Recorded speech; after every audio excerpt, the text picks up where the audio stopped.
بسم اللہ الرحمن الرحیم. السلام علیکم ورحمۃ اللہ. الحمدللہ نون الف میم فاؤنڈیشن کے آج کے اجتماع کے صدر محترم جناب سید جمیل الدین صاحب، ان کے مقام پر ڈاکٹر یوسف احمد صاحب، آج کے مہمان خصوصی محترمہ مہاپارا علی صاحبہ، retired chief general manager state bank of India, محترم جناب سید حبیب الرحمن قادری و محترم جناب سید مظہر الدین حسینی صاحبان آف امریکہ کے ٹرسٹ بنام سیڈ کے فاؤنڈرز، اور محترم جناب سید انوار الہدا IPS کے علاوہ ڈائس پر تشریف فرما تمام اکابرین و نیز مینار گارڈن فنکشن ہال میں موجود اس ادارے کے سرپرستان اور عطیہ دہندگان، معلمین اور معلمات اور پیارے بچوں خاموشی سے سنیے. 5 منٹ آپ کا ٹائم لے رہے ہیں اور آپ کو پرائز جلدی لینا ہے تو خاموشی ہونا چاہیے آپ لوگوں کے پاس. سامعین کرام، دراصل اس ادارے میں کام کرنا یہ بیان ہے حسنی صاحب کا. میری خوش قسمتی سمجھتا ہوں، کیونکہ پچھلے کئی سال سے میری محدود خدمات سے کسی NGO کی کامیابی کا راز جان گیا ہوں، اور وہ صرف چند خاص باتیں ہیں جن کا ذکر شاید ہم سب کے لیے بھی انشاءاللہ دنیا اور آخرت میں کامیابی کا ذریعہ بن سکتا ہے. کسی ادارے کو، خصوصاً عوامی خدمات کے ادارے کا ہر فرد خلوص دل، اخلاص نیت، استقلال و استعانت، رضائے الہی اور آخرت کی نجات کا ارادہ کریں. پھر سب سے اہم بات، ہر میٹنگ میں قوت برداشت، صبر و تحمل کے ساتھ اپنے مشورے کے قبول نہ ہونے پر اللہ کا شکر ادا کریں. صحابہ کرام، اس ادارے کے لیے چند افراد کا انتخاب شاید ہم سب کے لیے تقدیر الہی کہہ سکتے ہیں. اس شہر حیدرآباد دکن سے سیاسی تبدیلی یعنی پولیس ایکشن کے بعد 1948 کے بڑی تعداد میں لوگ نقل مقام کر کے پہلے پاکستان روانہ ہونے والوں میں مڈل اسکول کے ایک طالب علم محمد کبیر الدین فاروقی بھی تھے. بحیثیت مہاجر الیکٹریشین کا کام سیکھا اور کچھ مدت PIE میں کام کیا اور 1970 میں کینیڈا روانہ ہو گئے. ایک احساس اپنے وطن کا چھوڑ کر ادھوری تعلیم، اہلیان وطن کی فکر نے دیگر نوبارد کینیڈا میں مقیم ہند و پاک کے افراد سے ہر ماہ کم از کم $1 کی امداد سے انہوں نے اپنا NGO national association of north American Muslim association of north American association of foundation NAM foundation کے نام سے شروع کیا. $1 کم سے کم لیتے تھے اور 1980 میں وہ صرف $4000 لے کر حیدرآباد آئے. الحمدللہ حیدرآباد میں وہ ارواح قدسیہ جن کے نام میں پڑھوں گا، آپ کو سنیں گے کہ وہ $4000 دے کر انہوں نے کہا تھا کہ آپ اس $4000 سے کام شروع کیجئے، صرف حیدرآباد کے ان بچوں کے لیے جو 7th اور 10th کے بعد بلکہ اس سے پہلے معاشی کمزوری کی وجہ سے تعلیم چھوڑ دیتے ہیں. الحمدللہ انہوں نے یہ اماؤنٹ دے کر یہ یقین دلایا کہ میں ہر سال آپ لوگوں کے کام کو دیکھ کر وہاں سے ڈونیشن کا اماؤنٹ بڑھاتا رہوں گا. میں اکیلا ہی چلا تھا جانب منزل، مگر لوگ ساتھ آتے گئے اور کارواں بنتا گیا. الحمدللہ یہ کاروان 1980 میں نون الف میم فاؤنڈیشن اس کو انڈینائز کیا گیا ہے، national association of Muslim foundation. اور اس کام سے شہر کے معروف و مقبول اکابرین جناب اسد اللہ سعید، صدر محترم doctor Hasanuddin Ahmed, doctor Syed Ali cancer specialist, Mirza Ansar Baig MLC، professor Mahmood Hasan و پروفیسر اکبر الدین صدیقی عثمان یونیورسٹی، محترمہ عائشہ بیگم صاحبہ اور مہاپارا علی صاحبہ جو آج ماشاءاللہ ہمارے صدر اجلاس ہیں. ان قائدین نے جو درمندانہ انداز سے تعلیم کے شوقین، معاشی طور سے کمزور طلباء کا مداروں سے ان کے نام لے کر ان کے گھروں پر جا کر انکوائری کرتے تھے. ڈاکٹر حسن احمد صاحب کے لوگ گلیوں میں جا کے لوگوں کو ڈھونڈتے تھے. یہ دیانتداری کا ایک معیار ہے جو آپ لوگوں کو سمجھنا چاہیے. اور یہ رقمی سلسلہ الحمدللہ 9/11/2001 تک جاری رہا، اور کبیر فاروقی صاحب ہر سال رقم بڑھاتے 15 لاکھ سالانہ آنے لگے اور یہ کارواں بڑھتا گیا الحمدللہ. لیکن امریکہ کے 2 ٹاور گرنے کے حادثے کے بعد یہ سلسلہ بند ہو گیا. نہ کینیڈا کی گورنمنٹ اجازت دی بھیجنے کی، نہ انڈیا کی گورنمنٹ اجازت دی لینے کی. یہ سیاسی جو حالات تھے اس میں میں آپ کو اصل بات بتلاتا ہوں. جناب کبیر فاروقی شوگر کے مریض کی وجہ سے پہلے ایک ٹانگ کٹ گئی، پھر دوسری ٹانگ بھی کٹ گئی، اس کے باوجود بھی ہر سال 15 لاکھ فنڈ بھیجتے رہے.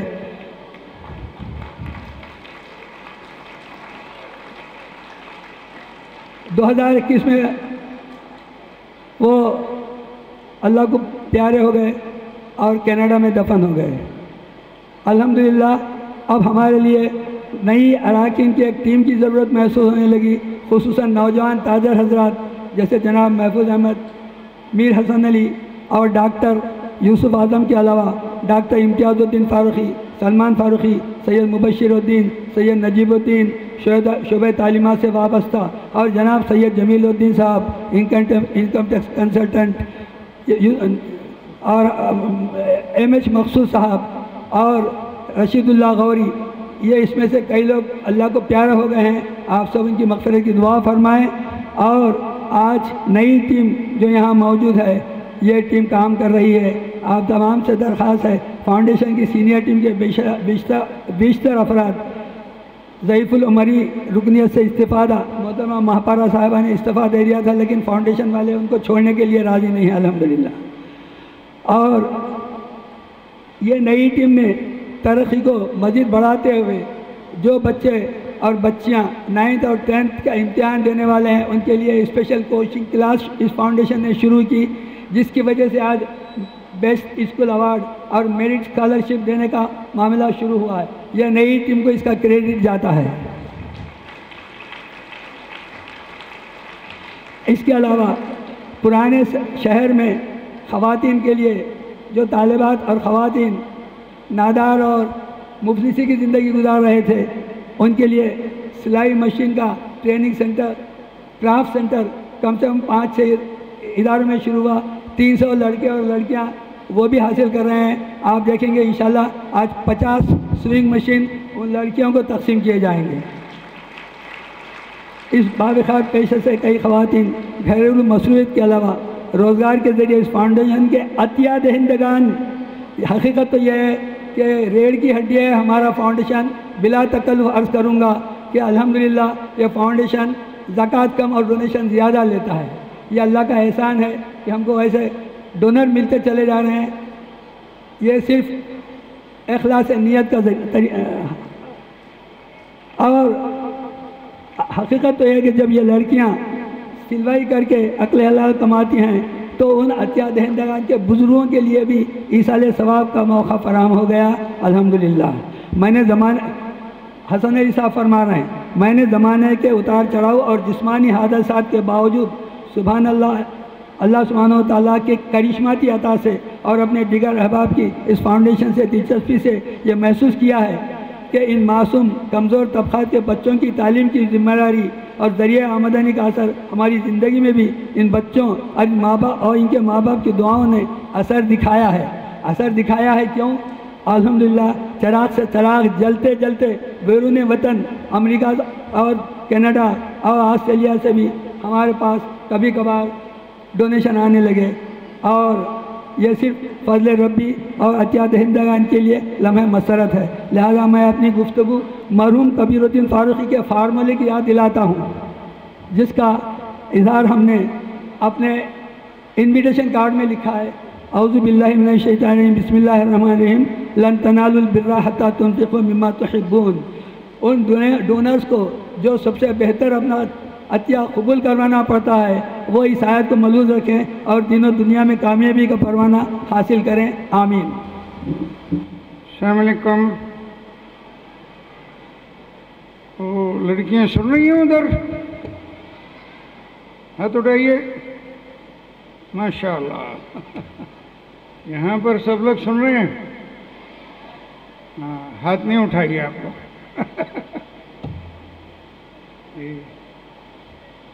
میرا نام تو سن لیا آپ لوگوں نے، مظہر الدین حسینی.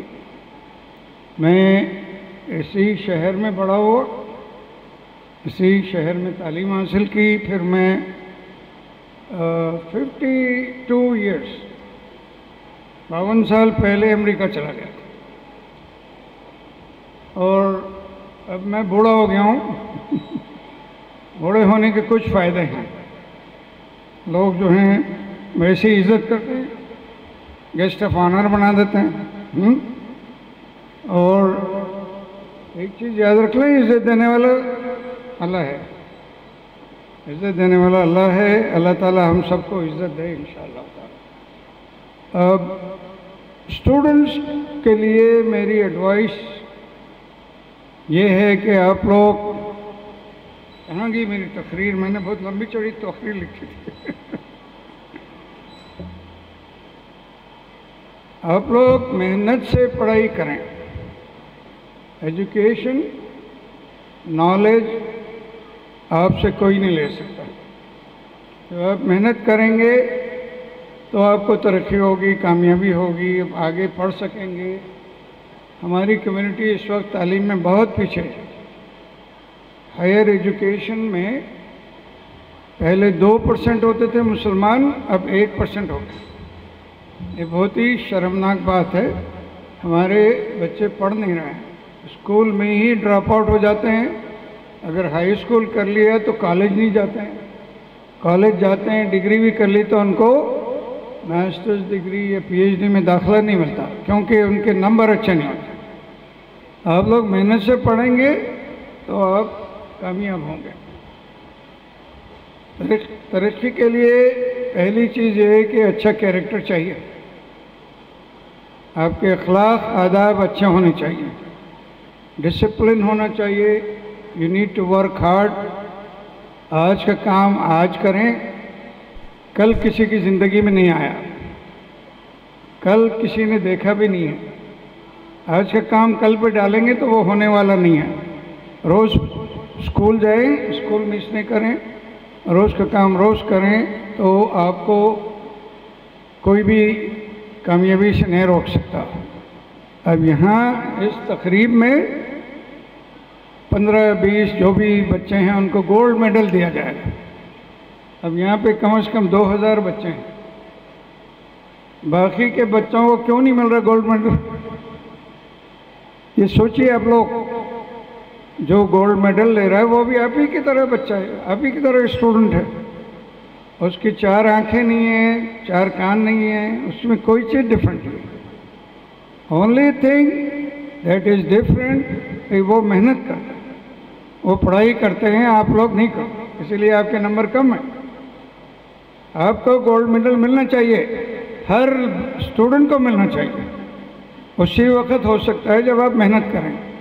آپ کا کیریکٹر اچھا ہونا چاہیے, آپ محنت کریں, دوسروں کو لو کریں, رسپیکٹ دیں, آپ کو رسپیکٹ ملے گی. اور اچھے دوستوں میں رہیے. اچھے دوستوں میں رہیں گے تو اچھی عادتیں آئیں گی. خراب دوستوں میں جائیں گے تو خراب عادتیں ہوں گی. یہ ہمارا جو مائنڈ ہے وہ it's like a computer. Garbage in garbage out کی بات ہوتی ہے. اگر آپ کے خیالات گندے ہیں تو آپ کا عمل بھی گندا ہوگا اور پھر آپ اچھے انسان شمار نہیں ہوتے ہیں. اسکول کبھی مس نہیں کرنا چاہیے اور گندی باتوں سے دور رہنا چاہیے. اب یہ چیز میں اپنی تقریر کو جلدی سے ختم کروں گا کیونکہ مجیب الدین صاحب نے مجھے وارننگ دے دی ہے. 5 منٹ 3 منٹ ہو گئے میرے. 5 منٹ ہو گئے. اچھا نہیں, میرے 5 منٹ بڑے لمبے ہوں گے. 5 منٹ میں یہاں جو بڑے لوگ بیٹھے ہیں ان کے لیے بھی ایک نصیحت کرتا ہوں. یہ اپنے لیے ہے, آپ کے لیے ہے. آپ لوگ آج جو ہیں گھر جا کے سورہ النور کی آیہ 55 پڑھیے گا. سورہ النور ورس 55 پڑھیے. اس میں اللہ تعالیٰ نے ہم کو 3 چیزوں کا بتایا ہے اور اس کے لیے ہماری جو فائدہ ہوگا وہ بھی بتایا ہے. پہلی چیز کیا ہے کہ ایمان ہونا چاہیے. دوسری چیز اعمال اچھے ہونا چاہیے. تیسری چیز توحید ہونی چاہیے, شرک سے بچنا ہے. اگر یہ 3 کنڈیشنز ہم کرتے ہیں تو اللہ تعالیٰ خوف کی حالت کو امن میں بدل دیتا ہے۔ یہ قرآن کی آیت ہے بھائی، یہ بالکل صحیح اللہ کا کلام ہے، اس پہ ہم یقین کرتے ہیں۔ ہم پڑھتے تو ہیں قرآن، رمضان میں کتنے ختم ہو گئے، سمجھ کچھ نہیں آتی۔ ایک ایک آیت ہم کو سمجھ کے پڑھنا چاہیے۔ اس آیت میں بتایا گیا ہے کہ شرک کریں گے تو اللہ تعالیٰ غیر اللہ کا خوف ہمارے دل میں ڈال دیتا ہے۔ شرک سے بچنا بہت ضروری ہے۔ شرک ایک ایسا جرم ہے جو اللہ تعالیٰ معاف نہیں کرے، باقی تمام چیزیں اللہ تعالیٰ معاف کر دیں گے، غفور و رحیم ہیں، لیکن اللہ کی ذات میں کسی کو ملانا ان کو نہیں پسند، وہ معاف نہیں کریں گے۔ تو یہ آیت پڑھیے گا۔ ہم لوگ جھوٹ بولتے ہیں اور اس کی تعویل بھی نکالتے ہیں، کیونکہ جھوٹ بولنا بڑا گناہ ہے، لیکن جو لوگ نالجبل ہیں وہ یہ کرتے ہیں کہ اپنی غلط کام کے لیے تعویل نکالتے ہیں کہ اس کو صحیح کرنے کی کوشش کرتے ہیں۔ یہ چیز یاد رکھیں کہ یہ کس کو آپ دھوکہ دے رہے ہیں؟ اس شخصیت کو جو دلوں کا حال جانتا ہے، اس شخصیت کو جو آنکھوں کی خیانت کو جانتا ہے، اس سے آپ کیسے بچیں گے؟ تو تعویل کرنے سے کیا ہوتا ہے؟ اپنے دل کو تسلی ہوتی ہے، جھوٹ تو صحیح نہیں ہوتا۔ میں نے ایک مفتی صاحب سے بات کر رہا تھا کیلیفورنیا میں، ان سے بات ہو رہی تھی تو انہوں نے کہا کہ آپ کوئی بھی مسئلہ لے آئیے، میں تعویل نکال کے دیتا ہوں اس کے جسٹیفیکیشن میں آپ کو بتاتا ہوں۔ تو بھئی اگر آپ کا غلط کام کرنا ہے وہ کسی مفتی کے پاس چلے جائیے، وہ آپ کو تعویل نکال کے دے دیں گے، لیکن آپ کے دل کو اطمینان نہیں ہوتا۔ ہمارے دل میں اللہ تعالیٰ نے ایک چیز ڈال دی ہے جس کو کہتے ہیں فرقان، اچھائی اور برائی کا فرق، اور وہ آپ کے پاس ہے۔ آپ غلط کام کریں گے تو وہ کھٹکے گا، اچھا کام کریں گے تو آپ کو خوشی ہوگی۔ یہ حدیث بھی ہے، ہمارے رسول نے بھی فرمایا۔ تو ایک واقعہ لطیفہ سنا کے آپ کی بات ختم کرتا ہوں۔ ایک جال میں ایک کبوتر اور کوا پھنس گیا۔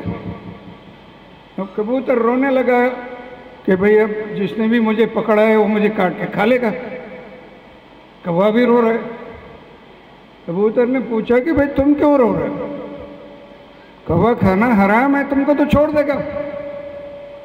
اس نے کہا کہ آپ کو معلوم ہے یہ جال کس کا ہے؟ یہ مولوی کا جال ہے، وہ تعویل نکالے گا مجھے بھی کاٹ کے کھائے۔ ہمارے علماء کی جو چیزیں ہیں اس کی وجہ سے ہماری کمیونٹی میں بہت خرابی ہو رہی ہے۔ صحیح عالم کا اللہ تعالیٰ بہت بڑا درجہ رکھا ہے، لیکن میں جو باتیں بتا رہا ہوں اس قسم کے ہیں وہ بالکل اسفل السافلین میں چلے جاتے ہیں، کیونکہ ان کو دیکھ کر ہزاروں لوگ ان کی پیروی کرتے ہیں۔ تو ہمارے پاس جو علم حاصل کرتے ہیں ان کو چاہیے کہ اپنا عمل صحیح رکھیں، جھوٹ بول کر اس کی تعویل نکال کر اس کو جسٹیفائی کرنے کا فائدہ نہیں ہے۔ تو اللہ تعالیٰ ہم سب کو ہدایت دے۔ اگر ہم فرما برداری کرتے ہیں اللہ کی تو اللہ تعالیٰ ہمارے معاملات ٹھیک کرتے ہیں۔ فرما برداری یہ ہے کہ اللہ تعالیٰ نے جو ہم کو حکم دیا ہے وہ پورا کریں، جس سے منع کیا اس سے دور ہو جائیں۔ رسول صلی اللہ علیہ وسلم کی بتائی ہوئی تعلیمات ان کے عمل پہ عمل کریں، خالی ان کے نام پہ منہ چومنے سے کچھ نہیں ہوتا۔ رسول صلی اللہ علیہ وسلم نبوت سے پہلے صادق اور امین مشہور تھے۔ ہم لوگ دن میں 10 جھوٹ بولتے ہیں اور رسول کے نام پہ منہ چومیں گے؟ ارے بھائی، رسول نے کبھی جھوٹ نہیں بولا زندگی میں، ہم جھوٹ بولتے ہیں۔ ہماری زندگی میں دھوکہ ہے، ہر چیز ہے، پھر ہم چاہتے ہیں کہ اللہ تعالیٰ ہماری مدد کرے۔ کیسے مدد آئے؟ ہندوستان میں شرک بہت ہے، جھوٹ بہت ہے، اور غریب لوگوں میں شراب۔ یہاں اس شہر میں مسلمان سود دیتے ہیں، یہ جو کہ حرام ہے۔ ہمارے پاس بہت نیڈی لوگ آتے ہیں، سودی قرض میں مبتلا ہیں۔ ہم جب قرض دینے جاتے ہیں تو قرض دینے والا مسلمان، اب بڑی حیرت ہوتی ہے، اور وہ آرام سے حرام کام کر رہے ہیں اور آرام سے بیٹھے۔ تب ہمارے علماء کا، ہمارے لیڈرز کا کام کیا ہے؟ ان خرابیوں کو ختم کیا ہے۔ اس شہر میں خرابی ہو رہی ہے، یہاں بڑے بڑے علماء بیٹھے ہیں، بڑی بڑی تقریریں ہو رہی ہیں، کیوں عمل نہیں ہو رہا؟ عمل اسی وقت ہوتا ہے جب آپ جو بولتے ہیں اس پہ عمل کریں۔ آپ خالی تقریریں کر رہے ہیں، آپ کا عمل اس کے خلاف ہے، تو آپ کی زبان میں اثر نہیں ہوتا۔ یہ چیزیں ہم کو ٹھیک کرنی چاہیے۔ میں آپ سب سے ریکویسٹ کروں گا، بچوں سے خاص طور پہ، کہ دین کو فالو کریں، نماز پڑھیں، جھوٹ نہیں بولیں، ہر کسی کی عزت کریں، مسلم ہو نان مسلم ہو کوئی ہو۔ اگر آپ کو یہ پتہ ہے کہ ہم سب حضرت آدم کی اولاد ہیں، ایک آدمی اور ایک ماں سے پیدا ہوئے ہیں، تو جو بھی دنیا میں وہ سب ہمارے کزن ہیں، رشتے کے بھائی ہوئے نا، رشتے کی بہن ہوئی، تو آپ ان سے کیسے نفرت کریں؟ آپ سمجھ رہے ہیں آپ صحیح ہیں، وہ غلط ہیں، تو ان کو راستہ بتائیے۔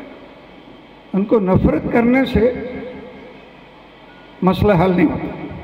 محبت کریں گے، ان کی زبان بولیں گے، ان سے بات کریں گے، تو کچھ تعلقات بہتر ہوں گے۔ اس وقت جو پروپیگنڈا چل رہا ہے ہماری کمیونٹی کے خلاف، اس کو اسی طرح ختم کیا جا سکتا۔ ہم آئسولیشن میں رہ کے یہ کام نہیں کر سکتے۔ اب سیٹ کا کام یہ ہے کہ ہم تعلیم پہ بہت زیادہ توجہ کرتے ہیں۔ اس سال ہمارا بجٹ ہے 23 کروڑ روپیز، ہم 8 کروڑ روپے تعلیم پہ خرچ کر رہے ہیں۔ اس کے بعد ہم ٹریننگ کا کام کرتے ہیں۔ ہمارے آئی ٹی سینٹرز ہیں، آپ جا کے وہاں پہ فری کمپیوٹر سینٹر ایجوکیشن لے سکتے ہیں۔ ایک شالی بنڈے پہ، ایک مہدی پٹنم میں ہے، اور دوسرے شہروں میں بھی ہے۔ فری آف کاسٹ ٹریننگ ہوتی ہے۔ ہمارے پاس ٹیکنیکل ٹریننگ سینٹر ہے، ہمارے 18 کلینک چلتے ہیں، اس شہر میں 12 کلینک چلتے ہیں جو فری آف کاسٹ ہے۔ ہم 1350 بیوہ اور غریب عورتوں کی کفالت کرتے ہیں تاکہ وہ عزت کی زندگی گزاریں، ان کے بچے اسکول جائیں۔ یہ کام سیٹ کا ہو رہا ہے۔ ہم اس سال 7,50,000 ہمارے بینیفیشریز ہیں۔ ہم 14 سال پہلے یہ کام شروع کیے تھے۔ اللہ کے فضل سے اس وقت ہم 23 کروڑ روپیز ہندوستان میں خرچ کر رہے ہیں۔ ہمارے ڈونرز کے لیے دعا کیجئے۔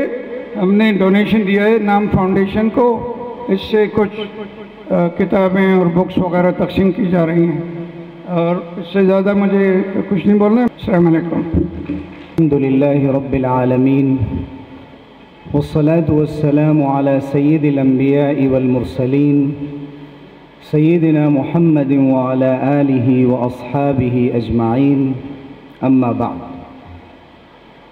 اللہ اکبر کبیرا والحمد للہ کثیرا وسبحان اللہ بکرۃ واصیلا۔ شہنشین پر تشریف فرما مہمانان گرامی، جناب سید مظہر الدین حسینی صاحب، جناب سید انوار الہدیٰ صاحب، محترمہ مہپارہ علی صاحبہ، اور ڈگنیٹریز جو اسٹیج پر تشریف فرما ہے، نام فاؤنڈیشن کے ذمہ داران، اس کے کارکنان اور پیرنٹس جو یہاں آئے ہوئے ہیں، مختلف اسکولوں کے ٹیچرز ہیں، اور طلبہ اور طالبات، میرے لیے یہ پرسنلی ایک بہت ہی سعادت کی بات ہے، آنر ہے کہ ایک ایسی محفل میں مجھے آنے کا موقع ملا۔ ایسی محفلیں برج کا کام کرتی ہیں اسکولوں اور مدرسوں کے نمائندوں کے درمیان، اور ہمیں ایک دوسرے کو سمجھنے کا موقع بھی دیتی۔ اس وقت ہم جس جنگ سے نبرد آزما ہیں، جس جنگ کو ہم فیس کر رہے ہیں، وہ فکری جنگ ہے، فکری الغار ہے، وار آف آئیڈیاز۔ ایسے میں ہمارا خود آپس میں الجھ جانا اور ایک دوسرے کو بلیم کرنا شاید مناسب وقت نہیں۔ ہم ایک بہت نازک دور سے گزر رہے ہیں۔ کبھی کبھی ہمیں تکلیف ہوتی ہے، صرف ایسی محفلوں میں نہیں، اپنی مسجد میں جمعے کے بعد جہاں کہیں بھی ہم ملتے ہیں تو ایسا محسوس ہوتا ہے کہ ہم مدرسوں اور ان کے نمائندوں سے کم واقف ہیں، علماء سے بھی کم واقف ہیں۔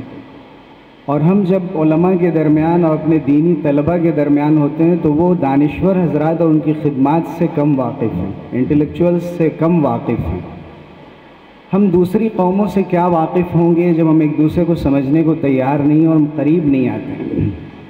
میں بڑے ادب و احترام کے ساتھ جناب سید مظہر حسینی صاحب نے جو کمنٹس کیے بعض، ان کا تذکرہ کرنا چاہوں گا کہ کہیں نہ کہیں بین السطور سے یہ بات جھلک رہی تھی کہ اس قوم کی پستی کے ذمہ دار علماء ہیں اور ان کے فتووں نے کام بگاڑا ہے۔ حقیقت یہ ہے کہ تعویل اور جسٹیفیکیشن کی جو بات کی گئی، کوے کا ذکر آیا ایک لطیفے میں، تو آج میں ایک تعویل ذکر کر دیتا ہوں کہ کوے کی بھی 3 قسمیں ہوتی ہیں، جس میں سے ایک ہی حرام ہے، 2 حلال ہے، اور حدیث کی روشنی میں حلال ہے۔ تو اگر کوئی مسئلہ دلیل کی روشنی میں بیان کیا جا رہا ہو تو وہ کتاب و سنت کی روشنی میں ہوتا ہے۔ زبان عالم کی ہوتی ہے، قلم عالم کا ہوتا ہے۔ اگر وہ دلیل کے بغیر بات کہہ رہا ہے اور یوں ہی وہ زور بیان سے کام لے رہا ہو تو وہ کوئی بھی ہو، اسے روک دیا جائے گا، اس کی زبان کھینچ دی جائے گی اگر وہ حلال کو حرام کر رہا ہو یا حرام کو حلال کر رہا ہو۔ لیکن حضور اکرم صلی اللہ علیہ وسلم کے پاس کئی ایسے واقعات پیش آئے جہاں آپ نے الٹرنیٹیو بتایا۔ کھجور کی کھجور سے فروخت ہو رہی تھی، جو اچھی کھجور دے رہا تھا وہ کم دے رہا تھا، اور جس کے پاس ذرا لو کوالٹی کی کھجور تھی وہ زیادہ دے رہا تھا۔ تو حضور اکرم صلی اللہ علیہ وسلم نے فرمایا کہ جب ایک جنس کی چیز ہوگی، ایک ہی طرح کی چیز ہوگی، تو کوالٹی کے فرق کے باوجود بھی اگر آپ ویٹ میں فرق کریں گے تو یہ ربا ہے، یہ سود ہے۔ آپ ایسا کریں، اپنی کھجور کو درہم سے، جو آج کل ہم کرنسی کہہ سکتے ہیں، وہ چاندی کی کرنسی تھی، فروخت کر دیں اور پھر اس کھجور کو خرید لیں، پھر کمی بیشی میں کوئی مسئلہ نہیں۔ بظاہر یہ معلوم ہوتا ہے کہ حضور صلی اللہ علیہ وسلم نے حرام کو حلال کر دیا، نہیں، آپ نے ایک طریقہ بتایا۔ اگر زندگی میں طریقہ نہ بتایا جائے، راستے نہ نکالے جائیں، تو ایک ایسے ملک میں یا ایسے ممالک میں، آپ یو ایس میں رہتے ہیں، یہاں رہتے ہیں، جہاں نہ اسلامی حکومت ہے، نہ امر بالمعروف نہی منکر کا کوئی صیغہ ہے، نہ کوئی کسی کا گریبان پکڑنے والا ہے، نہ کسی کو کوئی روکنے والا ہے، نہ پولیس انتظامیہ ہے مسلمانوں کے پاس، نہ مفتیوں کے پاس، نہ قاضیوں کے پاس۔ ہم بیٹھتے ہیں، میاں بیوی میں سے ایک کا دعویٰ ہوتا ہے کہ ہمیں خلا چاہیے، طلاق دینی ہے، شکایت ہے، دوسرے فریق کو بلایا جاتا ہے، وہ کہتے ہیں آئی ایم ناٹ انٹرسٹڈ، میں آنے کو تیار نہیں ہوں۔ کسی مفتی اور قاضی کے پاس یہ طاقت نہیں ہے کہ اس کو حاضر کر سکے، اس کے پاس کوئی قوت تنفیذ نہیں ہے۔ ایک ایسے ماحول میں جہاں پورا نظام سود پر چل رہا ہے، سارے کاروبار سود پر چل رہے ہیں، اگر کسی ناجائز مسئلے میں کسی نے کوئی راستہ پوچھا کہ ہمیں کوئی آسان راستہ بتا دیجئے، کروڑوں کا کاروبار ہے تو کیسے اس کو ٹھیک کیا، تو اسے بتایا جاتا ہے کہ اگر آپ اس کو یوں کر لیں تو صحیح ہو سکتا ہے۔ یہ تعویل جسٹیفیکیشن اگر دلیل کی بنیاد پر ہے، اور اسی بنیاد پر ہماری پوری سوسائٹی چل رہی ہے۔ آپ زکوٰۃ کے نظام کو دیکھ لیجئے، اتنا بڑا کام 40 سالوں سے ہو رہا ہے، ایسے نہ جانے کتنے نظام چل رہے ہیں۔ مدرسوں میں 2%، 3% بھی اب زکوٰۃ نہیں جاتی۔ زکوٰۃ ماشاءاللہ زیادہ تر خرچ ہو رہی سوسائٹی کے ڈیولپمنٹ پہ۔ ٹرسٹ، اتنی سوسائٹی بنی ہوئی ہیں، ہر روز ہماری ملاقات ایسے لوگوں سے ہوتی ہے کہ جو کروڑوں کا بجٹ ہے، ان کا ٹرن اوور مدرسے والے سوچ بھی نہیں سکتے۔ اور مدرسوں میں اگر چھوٹے موٹے غبن کی شکایتیں ہوتی ہیں، انسانی فطرت ہے، خصلتیں ہیں، یہ چاہے مدرسے میں کوئی بیٹھا ہوا ہو یا کسی ٹرسٹ سوسائٹی میں ہو، کہیں بھی ایسی غلطیاں ہو سکتی ہیں، اور یہ دیکھنے کی ضرورت ہوتی ہے کہ سچ کیا ہے، جھوٹ کیا ہے، غلط کیا ہے اور صحیح کیا ہے۔ بس خلاصہ کلام یہ، اس بات کو طویل کیے بغیر میں یہ کہنا چاہوں گا کہ ہم ایک دوسرے کو سمجھنے کی کوشش کریں۔ 2% طلبہ بھی مدرسوں میں نہیں پڑھتے، نہ قرآن یاد کر رہے ہیں، نہ قرآن کو سمجھنے کی کوشش کر رہے ہیں۔ ڈیولپمنٹ کی جب بات ہوتی ہے، ترقی کی، ترقی کی دوڑ میں مسلمان پیچھے ہیں، چاہے وہ طلبہ ہوں یا طالبات ہوں. اور جب اس بحث کو چھیڑا جاتا ہے تو وہاں پر بھی بات ہوتی ہے کہ مدرسوں میں سائنس کیوں نہیں پڑھائی جاتی، مدرسوں کے اندر انگریزی زبان کی ایسی اعلیٰ تعلیم کیوں نہیں دی جاتی، ان کو مین اسٹریم میں کیوں نہیں لایا جاتا. میں سمجھتا ہوں کہ یہ بحث سیکنڈری لیول پہ ہونی چاہیے، چونکہ وہاں بہت کم بچے ہیں، بہت غریب گھرانوں کے بچے ہیں. یہ جو ماس ہے جن کے سارے بچے اسکولوں میں جا رہے ہیں اور یہ مسلمان ہیں، ان کی ذمہ داری ہے کہ یہ ریپرزینٹ کریں اسلام کو. یہ صرف علماء کا انتظار نہ کریں. ان میں سائنٹسٹ کیوں نہیں پیدا ہوتے؟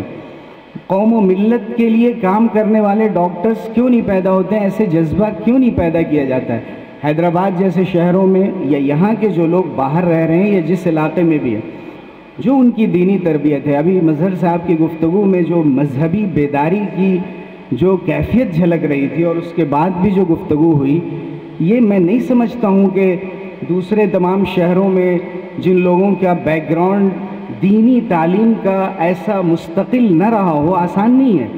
اس کے باوجود بھی یہ مذہبی بیداری حیدرآباد کے ہم اسکولوں میں دیکھتے ہیں، کالجز میں، یونیورسٹیز میں قرآن سے وابستگی، جگہ جگہ قرآن کے دروس، لوگوں کے اندر شوق کہ میں کیسے قرآن کو سیکھوں اور اپنی زندگی میں نافذ کروں.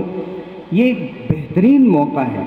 اور ان بچوں کے اندر آج حیدرآباد جیسے شہر میں بہت سے ڈاکٹرز ہیں، بہت سے وکلاء ہیں، بہت سے ایسے انجینئرز ہیں اور ایسے آئی پی ایس آفیسرز ہیں، آئی ایس آفیسرز ہیں جو ملت کے لیے خاموش کام کر رہے ہیں، کوئی جانتا بھی نہیں ہے. اور ان کے ایک ایک سگنیچر سے معلوم نہیں کتنی نسلوں کا کام چل رہا ہے.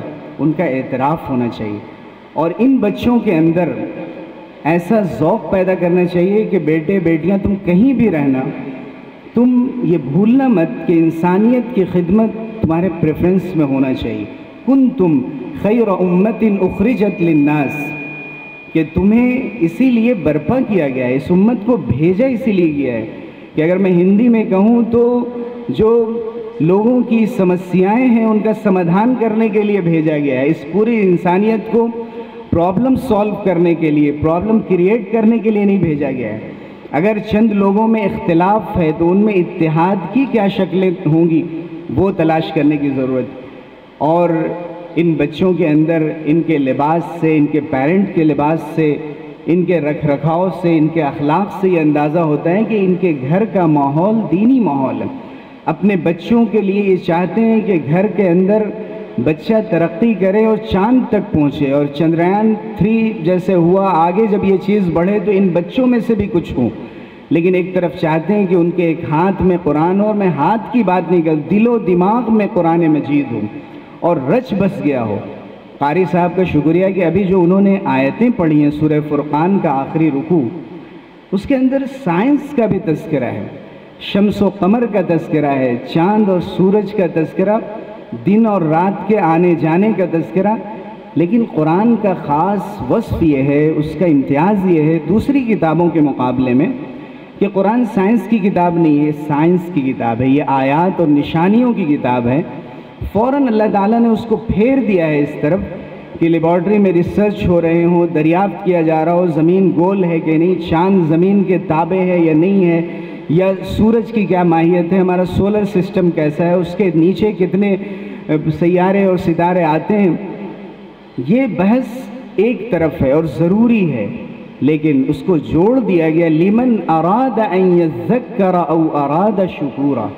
یہ سب نشانیاں اس لیے ہیں کہ لوگ نصیحت کرنے والے لوگ نصیحت حاصل کریں اور شکر گزار لوگ شکر ادا کریں.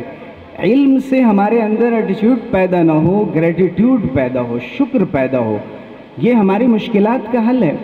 ہم دیکھ رہے ہیں کہ آج ماشاءاللہ دیکھیے تعلیم حاصل کر لینا، اس میں ترقی کر لینا، اعلیٰ سے اعلیٰ جاب حاصل کر لینا، سرکاری عہدوں اور مناصب پر پہنچ جانا، یہ ہمارے مسائل کا حل نہیں ہے، ایک زینہ ہم طے کرتے ہیں.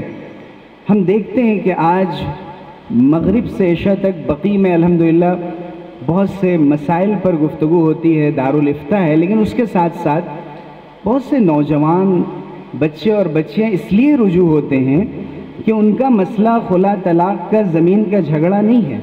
بعض تو آ کے یہ بتاتے ہیں کہ الحمدللہ ہمارے پاس سب کچھ ہے، میں گھر کا ایک اکلوتا بیٹا ہوں، امریکہ میں ہوں، بہت اچھی پوسٹ پہ ہوں، لیکن اس دنیا میں میرا دل ہی نہیں لگتا، میں ڈپریشن کا شکار ہوں، انزائٹی کا شکار ہوں، ایک خلا محسوس ہوتا ہے، لگتا ہے دل کی دنیا ویران ہے، روح کو غذا نہیں مل رہی ہے۔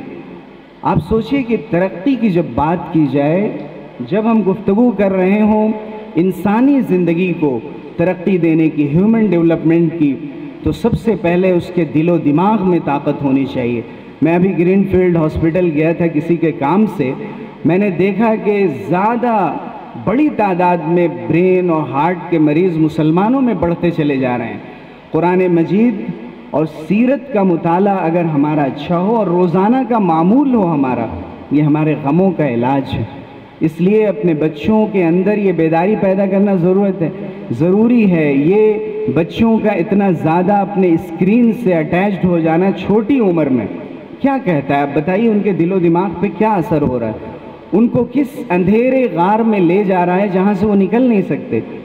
آج منصف کے نقوش میں ایک بہت اچھا مضمون آیا جس میں انہوں نے دکھایا ہے، ڈاکٹر شجاعت اللہ صاحب نے، کہ جو 4% تحفظات تلنگانہ میں ملے ہیں 4% ریزرویشن، اس کا فائدہ بچیوں کو تو ماشاءاللہ ہو بھی رہا ہے۔ میڈیکل فیلڈ میں انہوں نے دکھایا 63% بچیاں، بچے 36% ہے، اور انہوں نے مضحکہ خیز انداز میں لکھا کہ یہ سب چبوتروں کی وجہ سے ہے کہ جو رات میں آباد رہتے ہیں۔ ہم جب نماز کے لیے آ رہے ہوتے ہیں 4:30 بجے 5 بجے گھر سے نکل رہے ہوتے ہیں، تو 4-5 نوجوان نکڑ پہ کھڑے ہو کر بات کر رہے ہوتے ہیں، سگریٹ پی رہے ہوتے ہیں۔ اب یہ پوری رات ان کی یہاں وہاں ڈرائیونگ میں گزری، اور آخری پہر میں وہ کھڑے ہو کر باتیں کر رہے ہوتے ہیں، اور نہیں معلوم کہ امت کے کس مسئلے پہ وہ غور کر رہے ہوتے ہیں اتنی گہرائی سے کہ آپ اتنے بڑے جلسے کر رہے ہیں، وہ پوری رات گزار دیتے ہیں کہ کیسے اس ملک کے مسائل کو حل کیا جائے۔ اگر قرآن مجید میں جیسے یہاں بتایا گیا کہ رات کو سونے کے لیے اور آرام کے لیے بنایا گیا، میں نے ہاسپٹل میں بھی دیکھا حیرت انگیز طور پر کہ صحت مند رہنے کے لیے ضروری ہے کہ آپ رات کو سونے کے لیے استعمال کریں، رات اور کسی کام کے لیے نہیں۔ پھر آخری پہر میں اللہ تعالیٰ توفیق دے تو پھر اللہ کے سامنے اٹھ کر عبادت کریں اور مانگیں اللہ سے کہ مجھے زندگی میں جا کر جو کچھ کرنا ہے اس میں اللہ تعالیٰ کامیابی عطا کرے۔ تو پہلے ہمارا لائف سٹائل بھی چینج ہونا چاہیے، اور سائنس بھی یہی کہتی ہے، مذہب بھی یہی کہتا ہے، اس میں کوئی ٹکراؤ نہیں ہے جیسے ان آیات میں بتایا گیا۔ لیکن فوراً قرآن مجید نے پھر رحمان کے نیک بندوں کا تذکرہ شروع کر دیا اور ان کے 6-7 اہم اوصاف بیان کیے، جس میں ایک ہمبلنس ہے۔ وَعِبَادُ الرَّحْمَنِ الَّذِينَ يَمْشُونَ عَلَى الْأَرْضِ هَوْنًا، ان کے چلنے کا انداز دوسروں سے مختلف ہونا چاہیے، ان کی ڈرائیونگ کا انداز مختلف ہونا چاہیے، وہ وائلیشن نہ کرتے ہوں ٹریفک رولز کا، وہ اس کو سامنے رکھ کر۔ ہم نے دیکھا ہے کہ بڑی تعداد میں مسلم بچے ایسے ہیں، اور ایسا نہیں کہ یہ سب ڈراپ آؤٹ ہیں، بہت اعلیٰ کوالیفائڈ پڑھے لکھے بچے ہیں، لیکن جب دوستوں میں ہوتے ہیں، ایک ساتھ ہوتے ہیں، تو یہ موج مستیوں کا ایسا ماحول ہوتا ہے کہ ساری چیزیں بھول جاتے ہیں۔ میں تو دیکھتا ہوں کہ مسلم محلوں میں جو سگنل پہ پولیس والے ہوتے ہیں، وہ اگر واقعی میں قانون کا پالن کرنے لگیں تو بیمار پڑ جائیں گے، ان کے بس کا نہیں ہے وہ، تو وہ ان سے دوستی کر لیتے ہیں، سلام ولام کرتے رہتے ہیں تاکہ یہ سب چلتا رہے یوں ہی، چونکہ کوئی ہیلمٹ لگانے والا نہیں ہے، کوئی یہاں بیلٹ لگانے والا نہیں ہے، اور جیسے ہی موقع ملتا ہے 10 گاڑیاں نکل جاتی ہیں ریڈ لائٹ پہ۔ حیرت انگیز طور پہ یہ کارنامہ انجام دیا جا رہا ہے۔ صلاحیتیں بہت زیادہ ہیں ملت کے اندر، لیکن صحیح رخ پہ ان کو استعمال کرنے کی ضرورت ہے۔ تو قرآن مجید نے یہ فرمایا کہ نرمی کے ساتھ چلیں، اپنے اندر نرمی پیدا کریں، اور اس نرمی کا فائدہ اٹھا کر بعض لوگ آپ کے ساتھ بحث و تکرار کریں گے، غلط انداز سے آپ کے سامنے پیش آئیں گے۔ جب بھی کسی کے ساتھ بحث کی نوبت آ جائے تو آپ کے ڈسکورس کا جو طریقہ ہونا چاہیے وہ معیاری ہونا چاہیے، آپ کی گفتگو کا جو طریقہ ہونا چاہیے وہ معیاری اور اعلیٰ درجے کا ہونا چاہیے، ڈسپلن ہونی چاہیے اس میں بات کرنے میں۔ حضور اکرم صلی اللہ علیہ وسلم کے پاس ایک صاحب آئے، انہوں نے کہا کہ مجھے زنا کی اجازت دیجیے، بدکاری کرنا چاہتا ہوں میں۔ حضور صلی اللہ علیہ وسلم چاہتے تو دھتکار کر نکال دیتے اپنی مجلس سے کہ بدتمیز گستاخ، اس مجلس میں دربار نبوت میں تم ایسی بات کہتے ہو۔ لیکن حضور نے بہت سنجیدگی کے ساتھ ان کی بات کو لیا اور پوچھا کہ کیا تم یہ بات جو تم کہہ رہے ہو، کیا تم اپنی والدہ کے ساتھ یہ چیز پسند کرو گے، بہن کے ساتھ پسند کرو گے، خالہ کے ساتھ پسند کرو گے، پھوپھی کے ساتھ؟ ایک ایک مثال، ایک ایک سوال کے ساتھ آپ نے جواب ان کا حاصل کیا. انہوں نے ہر ایک میں کہا کہ نہیں، ایسا نہیں ہو سکتا. تو حضور نے فرمایا کہ جس کے ساتھ بھی تم بدکاری کرنا چاہ رہے ہو وہ کسی نہ کسی کی ماں ہے، کسی نہ کسی کی بیٹی ہے، کسی کی خالہ ہے، کسی کی پھوپھی ہے. یہ انداز تھا حضور اکرم صلی اللہ علیہ وسلم کے سمجھانے کا. تو سلام کرنے کا یہی مطلب ہے کہ بات کا رخ صحیح طور پر پھیر دیا جائے. پھر اس میں تعلیم دی گئی عبادت کی، اور تعلیم دی گئی کہ اپنے مال کو صحیح جگہ پر خرچ کیا جائے. نام فاؤنڈیشن جیسا ادارہ 44 سال سے یہ خدمات انجام دے رہا ہے، اور اس کا مقصد یہ ہے کہ گراس روٹ لیول پہ کام کیا جائے. جیسا مجھے مجیب صاحب نے بتایا، جو ایک مرد قلندر ہیں ماشاءاللہ، کہ جن کو پرواہ نہیں ہے کسی شہرت کی اور کون مجھے جانتا ہے یا نہیں جانتا ہے. ایک عرصے سے میں مجیب صاحب کو جانتا ہوں، واقعی اپنے نام سے مجیب ہیں کہ اللہ نے پکارا اور انہوں نے جواب دیا، میں حاضر ہوں اللہ لبیک. کوئی بھی ملت کا کام ہے اور اچھا کام ہے، اس میں آگے بڑھے ہوئے. ہمارے محفوظ صاحب یہاں تشریف رکھتے ہیں، جو ہماری مسجد کے صدر محترم بھی ہیں، اور ایک عرصے سے میں واقف ہوں. بار بار اسٹیج پہ دعوت دی گئی، انہوں نے کہا مجھے کیا ضرورت ہے اس کی. ایسے کتنے لوگ ہیں جن کے نام اور کام سے میں واقف نہیں ہوں، لیکن یہی وہ لوگ ہیں جو قیامت کے دن نور کے ممبروں پر ہوں گے، اور اللہ تعالیٰ ان کو نام سے پکاریں گے اور قابل رشک ہوں گے کہ انہوں نے اپنے علم سے یا اپنے مال سے ملت کے فلاح کے لیے وہ کام کیے کہ کسی نے سوچا بھی نہیں تھا اور جانا بھی نہیں تھا. رات کے اندھیروں میں انہوں نے کام کر دیے، اور اللہ تعالیٰ نے ان کو اسی اعتبار سے دنیا میں بھی برکتوں سے نوازا اور آخرت میں بھی نوازے گا. ایک آخری بات کہہ کر میں ختم کرتا ہوں اپنی بات، کہ لوئس نہم، جو لوئس 9 تھا، فرانس کا بادشاہ تھا، ملک بیبرس نے، بادشاہ بیبرس نے اس کو منصورہ میں ایجپٹ میں قید کر دیا تھا. کروسیڈ وار یہ 7 تھی، 9 صلیبی جنگیں ہوئی، اس میں 7ویں صلیبی جنگ میں اس قید و بند میں اس نے غور کیا تھا کہ اس قوم کو تباہ و برباد کرنے کا کیا طریقہ ہو سکتا ہے. وہیں سے آئیڈیالوجیکل وار شروع ہوئی ہے دنیا میں. تو اس نے 3 راستے ڈھونڈے تھے. ایک، آپس میں ان میں اختلاف پیدا کر دینا، ان کے حکام اور رولرز کو کمزور کر دینا اور ویسٹرن کلچر کے تابع کر دینا، اور تیسری اور آخری بات یہ کہ ان کا نظام تعلیم بدل دینا. جیسے لارڈ میکالے کا لایا ہوا نظام تعلیم یہاں چل رہا ہے، جتنا زیادہ اس میں فلیور دین کا اور مذہب کا لگایا جائے گا انشاءاللہ یہ بڑھتا جائے گا. اللہ تعالی ہمارے ان نوجوانوں کو، ان بچوں اور بچیوں کو کامیاب کرے، ترقی دے. نہیں مقام کی خوگر طبیعت آزاد، ہوائے سیر مثال نسیم پیدا کر، ہزار چشمہ تیرے سنگ راہ سے پھوٹے، خودی میں ڈوب کے ضرب کلیم پیدا کر. وآخر دعوانا السلام علیکم ورحمۃ اللہ وبرکاتہ. جناب صدر، منتظمین، بزرگ دوستوں اور طالب علم، میرا کوئی تعارف، میری کوئی ذات ایسی نہیں ہے اس حقیر ناچیز کی کہ میں جسارت کروں اس وقت شہر کے ائمہ کرام کے سامنے کچھ عرض کروں. میں اپنے ایک چھوٹا سا واقعہ سناتا ہوں، اور اب تک جو آپ تقریر سنے مظہر بھائی کی وہ آپ کے دماغ سے تعلق تھی. اب میں جو بات بولوں گا وہ آپ کے دل سے تعلق ہے. ایک واقعہ یہ ہے، ابھی جناب منتظم صاحب نے عرض کیا کہ سیرت النبی کے تعلق سے، تو اسی سلسلے میں ایک عرض کروں کہ سیرت النبی کی جو سب سے اچھی کتاب، سب سے اعلیٰ کتاب جو لکھی گئی وہ جو ہے شبلی نعمانی، مولانا شبلی رحمانی رحمۃ اللہ کی کتاب ہے. اور میں ان کا ایک واقعہ سناتا ہوں.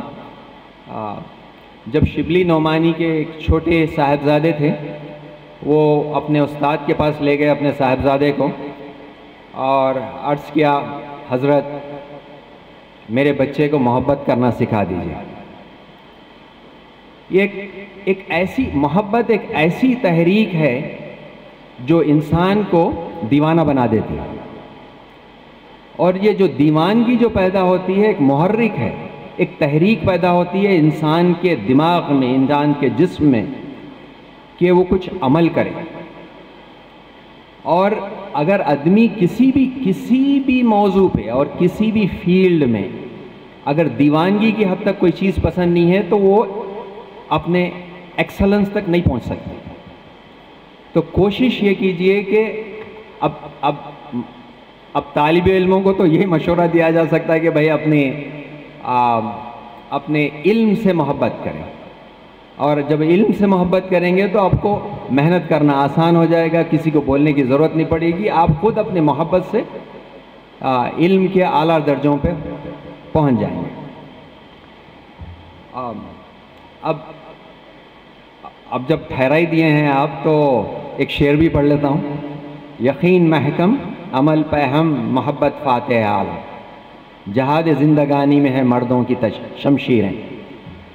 اور دوسری چیز یہ عرض کرنا تھا کہ یہ محرم کا مہینہ ہے، بڑی حرمت کا مہینہ ہے. ہر زمانے میں یزید رہے ہیں، ہر زمانے میں حسین رہے ہیں. ہم آپ کو ہر لمحہ انگلش کی جو کہاوت ہے، کلیشے ہے، یہ ہے کہ when you meet the fork you got to pick a choice. تو اب ہمیشہ یہ شاید بچے سمجھیں یا نہیں سمجھیں، لیکن جو اہل دل ہیں سمجھتے ہیں کہ معیار یہ ہونا چاہیے کہ 10 محرم کی صبح ہے اور مقتل برپا ہونے والا ہے، ناگزیر ہے زندگی برقرار رہے. حضرت حسین اپنے رفقا کو جمع کرتے ہیں، بتی گل کر دیتے ہیں، کہتے ہیں کہ 2 راستے ہیں، صبح میں شہید ہونا ہے یا آج چھوڑ کے چلے جانا ہے، اپنی زندگی آرام سے گزارو. اور وہ اپنی بتی گل کر کے کہتے ہیں کہ میں دیکھنا بھی نہیں چاہتا کہ کون میرے ساتھ ہے اور کون نہیں. تو ہمیشہ معیار یہ رکھیں کہ آپ کس کے ساتھ ہیں، آپ یزید کے ساتھ ہیں کہ حسین کے ساتھ ہیں. یہ جو ہے، اور قوموں کی تاریخ میں یہ 10 محرم کی جو تاریخ ہے، یہودیوں کے پاس بھی سب سے اہم تاریخ ہے اور مسلمانوں میں بھی اہم تاریخ ہے. اور یہ تاریخیں اس وجہ سے معین کی جاتی ہیں کہ قوموں کی زندگی میں ایک محاسبے کا دن ہو، جہاں آپ سوچیں کہ میری زندگی کس نہج پہ جانے والی ہے، میں کس کے ساتھ ہوں.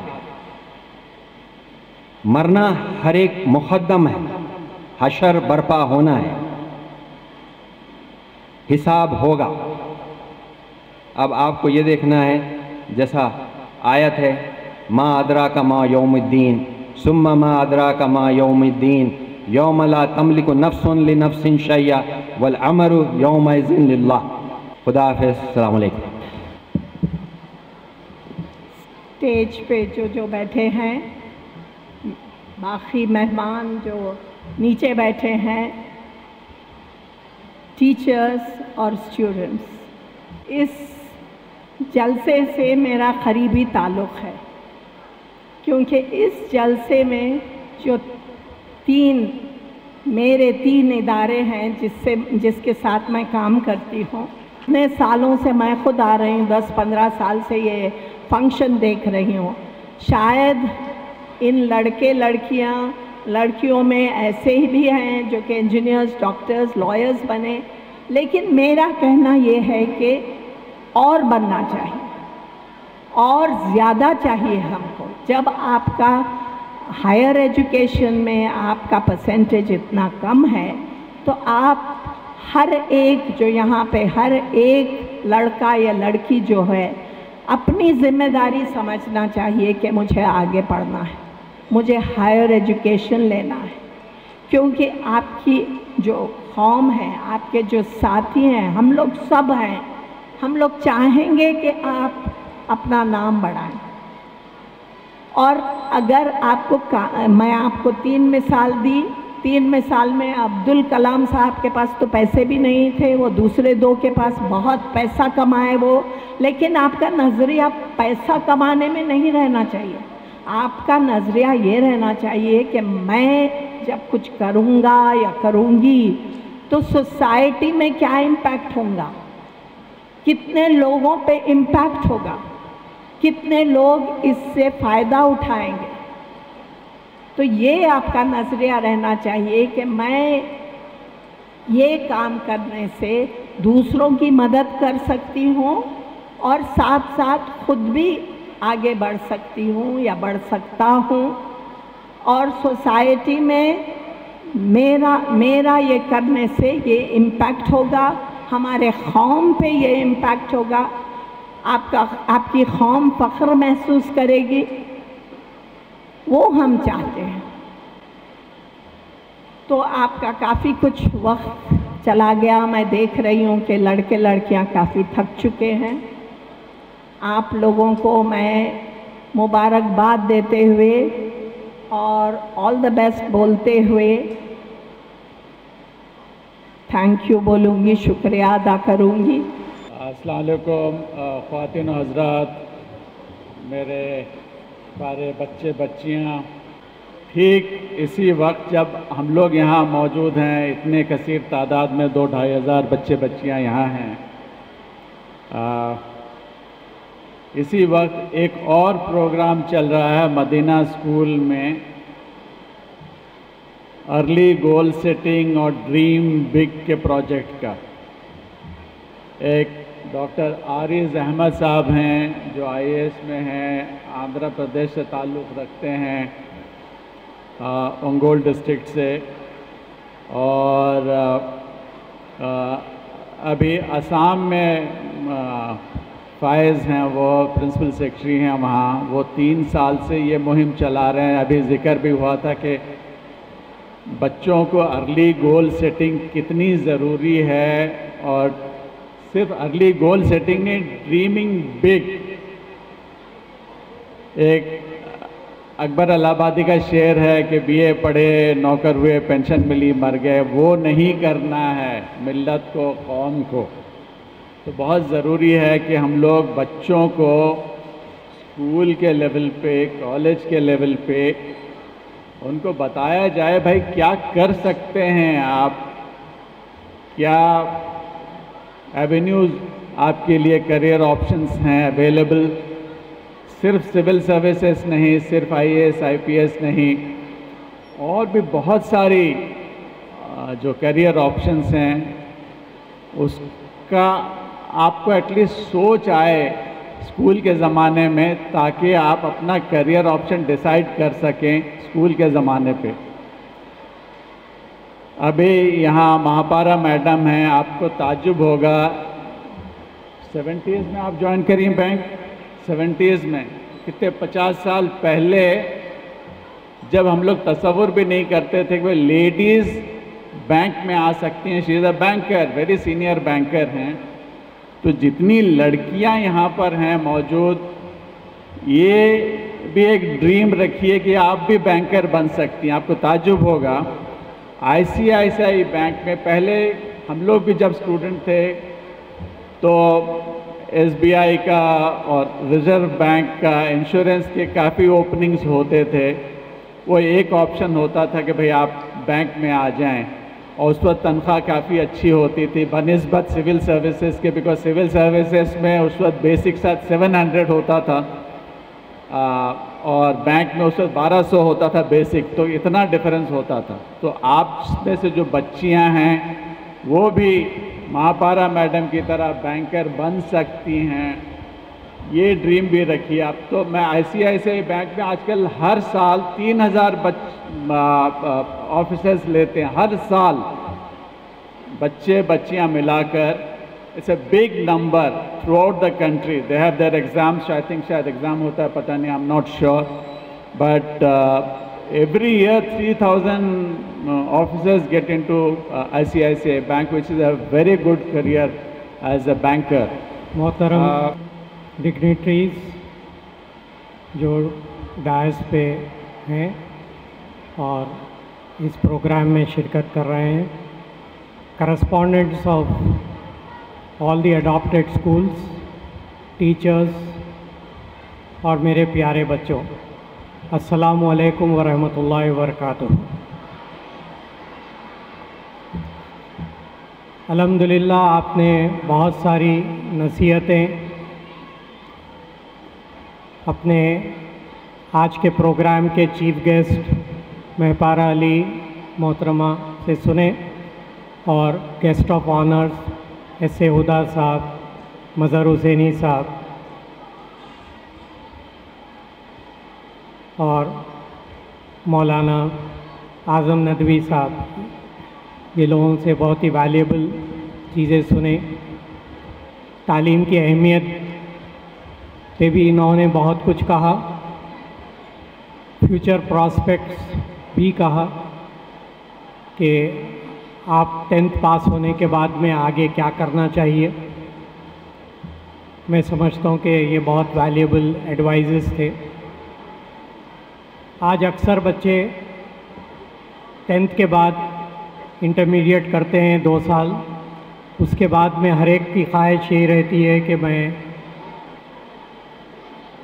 یا ایم سیٹ کروں یا نیٹ لکھوں یا کامرس جوائن کر لوں۔ جو میڈم مہپارہ علی صاحب نے کہا کہ ٹیچنگ پروفیشن ایک ہمارے لیے بہت ویلیبل پروفیشن ہے۔ ایک ٹیچنگ پروفیشن ایک ایسا پروفیشن ہے جس کے اوپر آگے کی نسلوں کا مستقبل ٹکا ہوا ہے۔ آج ہر اسکول میں ٹیچرز کی فوقیت ہے۔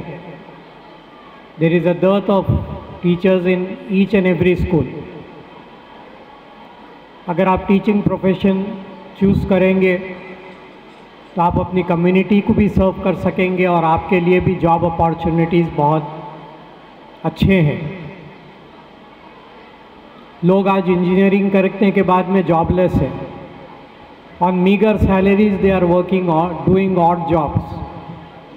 But alhamdulillah, teachers are quite well paid. اور انٹرمیڈیٹ کے بعد میں آپ botany, zoology, physics, chemistry, mathematics, اور لڑکے جو ہے لائبریرین کورس، کوئی نہیں جاتا لائبریرین کورس میں۔ اکثر ہمارے نوجوان بچے جم جاتے ہیں باڈی بلڈنگ کے لیے، مگر فزیکل ایجوکیشن کوئی اپنا کیریئر نہیں بناتا۔ اگر فزیکل ایجوکیشن اپنا کیریئر بنائیں تو اسکولس میں اور کالجز میں بہت اچھے پراسپیکٹس ہیں۔ فوڈ پروسیسنگ ٹیکنالوجی ایک بہت لوکریٹیو فیلڈ ہے، جس میں ہمارے بچے جو ہے جا سکتے ہیں۔ ایگریکلچر یونیورسٹی کے بے حساب کورسز ہیں جس کو وہ لوگ اپنا کیریئر بنا سکتے ہیں۔ یہ سب باتیں اپنی جگہ ہے، مگر علم حاصل کرنا ہم پہ فرض ہے۔ مگر علم کے ساتھ ساتھ میں ہمارے ٹیچرز سے اور کرسپونڈنٹ سے یہ گزارش کروں گا کہ بچوں کے اخلاق کے اوپر توجہ دیں۔ اگر علم ہو اور اخلاق نہ ہو تو پھر وہ زندگی بیکار ہے، اور اخلاق ہو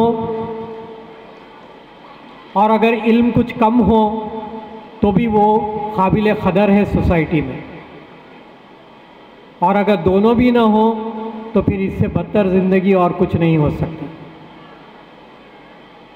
تو بچوں کو پڑھانے کے ساتھ ساتھ ان کے اخلاق کے اوپر محنت کریں۔